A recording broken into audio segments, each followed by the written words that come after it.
Hello people, this is our Cobra and this is Let's Play the Talos Principle Blind. Well, last time we took care of the nighttime landscape of 2 and now we're into the unknown landscape of 3. Where there's 1 star and 4 portals. And, well, let's see how it goes.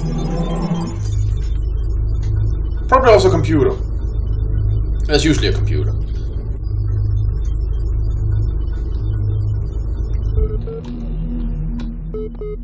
Yep. Huh.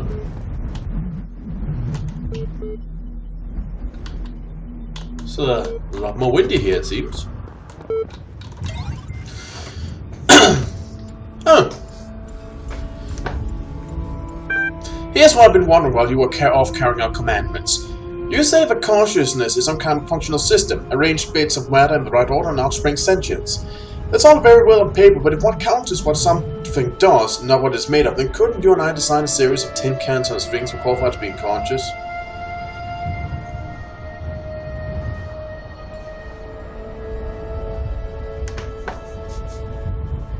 That's a very good question.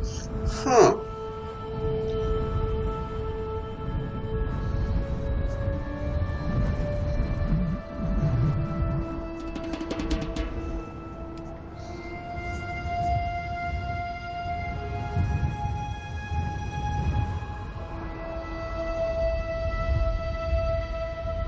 Well, you could certainly simulate primitive programs with a series of tin cans.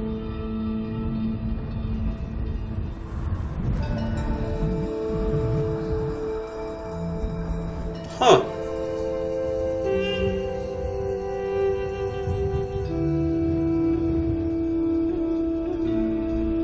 But could tin cans truly have the complexity necessary for consciousness? I doubt it.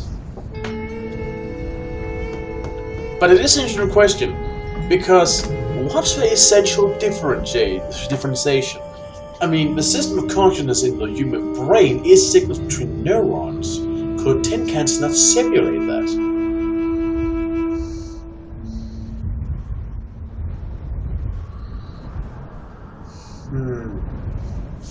I suppose that at the end of things, a tin can could simulate a very simple system, but for consciousness you need a complex system, and tin cans just don't have the flexibility to say that. So no, I'm not sure I'd go that far. What about a computer program? Suppose we build a perfect simulation of the brain, only it was made of transistors, not neurons. Would that be conscious? I would say it would. So what's the difference between the computer and the tin cans? They're both just man-made systems.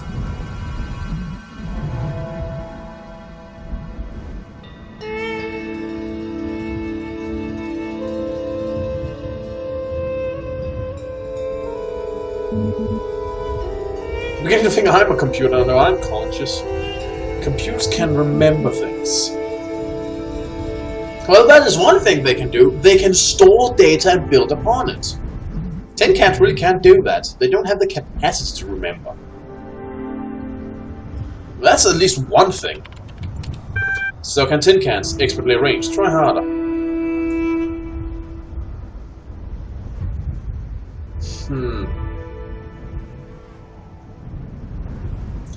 The electrical thing is not the answer either.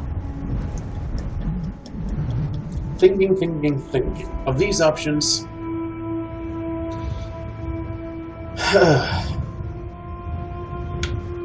I can't name the difference for this one. I don't know. It's just like, you know, the system of tin cans just don't seem to have the complexity and flexibility necessary to truly reach consciousness, where it requires a level of capability to gain information, use information, and output information, as well as create information of itself.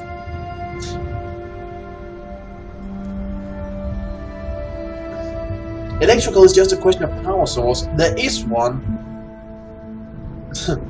Well, let's name that. Good old-fashioned space system, is it? You made up different stuff to that guy, so he doesn't feel the pain when you burn his house down. So you're going to have to admit about that. Well, in that case, I guess I'm just going with a gut feeling right now. Thinking. If that's what you really think, wouldn't we save ourselves an awful lot of time if you just admitted that consciousness is whatever we're per particular idea you decide you like the sound of and drop all the nonsense about complex system?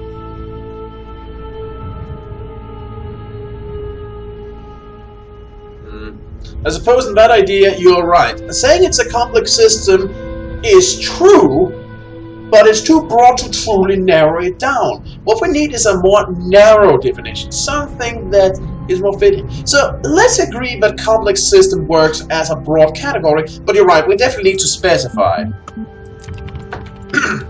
But then we're back where we started. Do you want to propose an alternative account? Yes, let's try. Fine, but I won't allow you to lead us around circles of this for the rest of eternity. I will take your next answer, so do take a moment to think about it.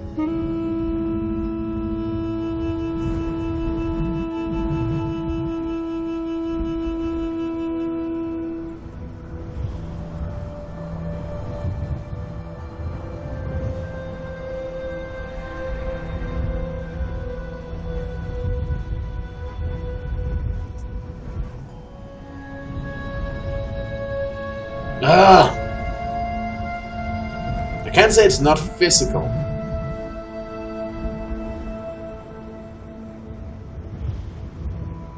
I can't say it's made of neurons either. Fuck! Oh, this is the hardest part of the game!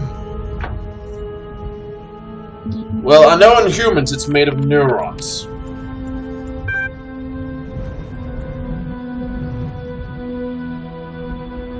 Let's see, you say the constant is just neurons. I suppose pain, for example, must just be a particular neuron firing in a particular way. Now, would it be right to say that humanity has no monopoly in pain? A dog can feel pain. If they exist, then a Martian can feel pain too. Of course. And isn't it also true that dogs and Martians have quite different sets of neurons to human beings? Let's suppose so. So I'm sure that's some obvious explanation for this, but how can it be that pain is a particular set of neurons if beings without those neurons, like Martians, can suffer pain?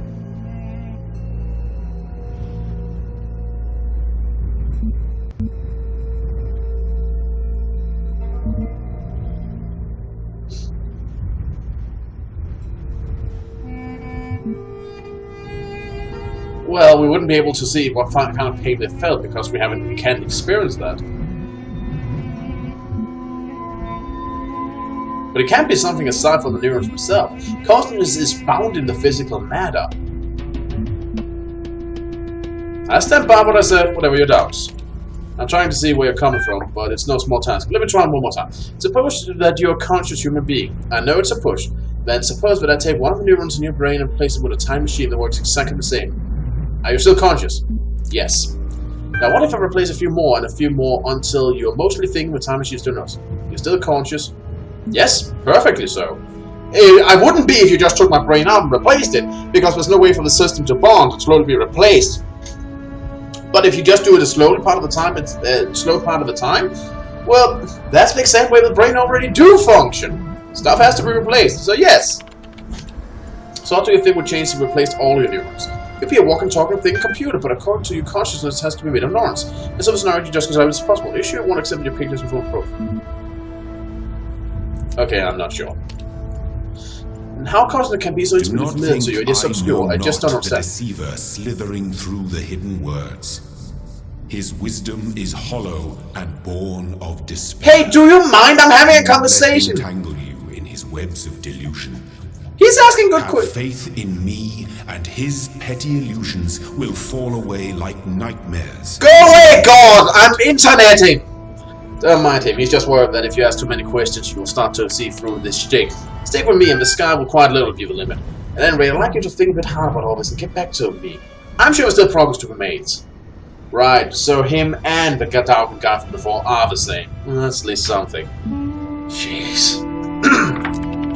Oh, let's try and read one of these. The basic skeleton of the simulation is now running on EL, which I suppose stands for elephant maybe. It's not plugged into the AI system yet, but in theory everything is ready. I guess the next step is to test whether the generated scenarios make sense. We wait for the iteration module to... That explains so very little. The first wisdom the scribe said to the dying man is that as the world is made of 5 elements... Here, the translator is clearly inserting his own belief onto the text as so is the soul of man. Know therefore that in this life you are heart and shadow and name, and also Khan Ba. Without all these, you would not be a living thing. but a thing. Living being, but a thing. What is a man without a name that cannot speak of himself? What is a man without a shadow who is not anchored in this world? What is a man without a heart who can neither feel nor think? What is a man without a calm who has no essence? What is a man without a bar who is not himself but like unformed clay? Therefore praise Osiris, the King of Eternity, the Lord of Everlastingness, the eldest son of the womb of Nut, he who traversed millions of years in his existence.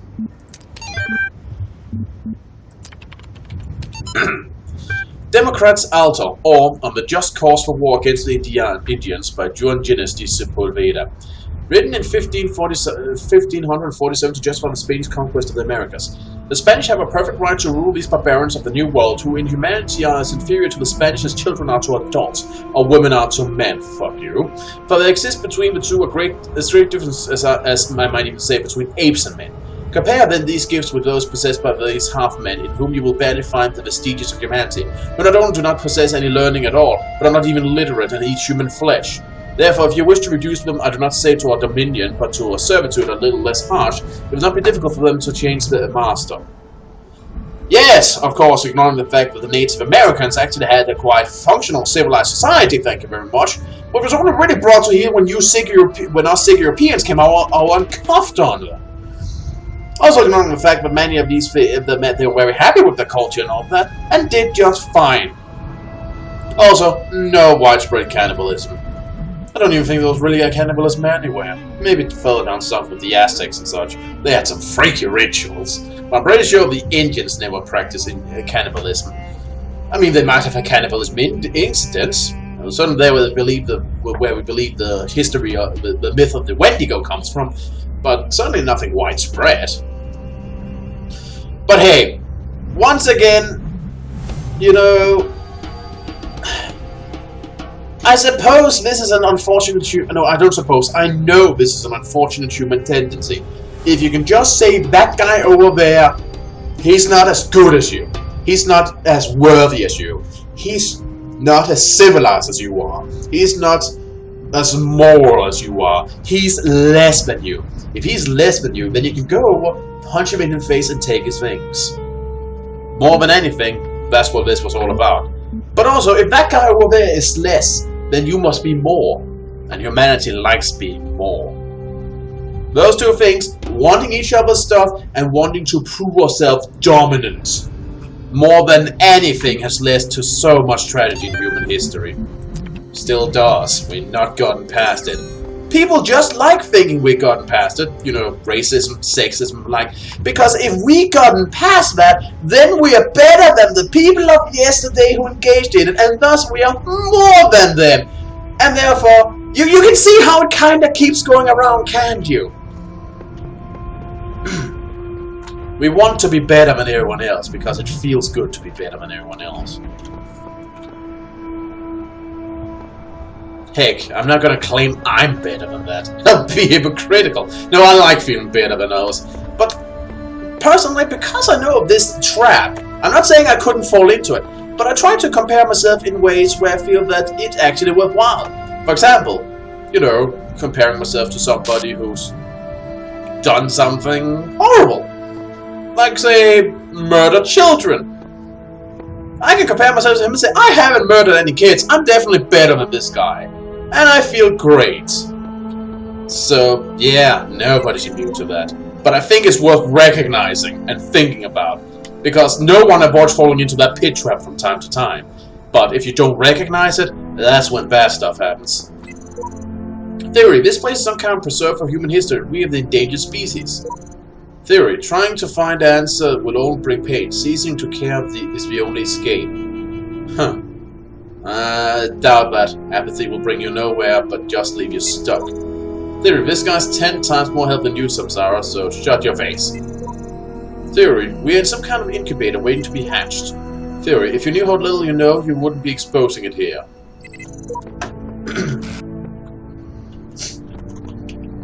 Quite the opposite, actually. If I knew very little, I would not be afraid to admit it, because only by admitting we don't know anything do we open ourselves to the opportunity to learn about it.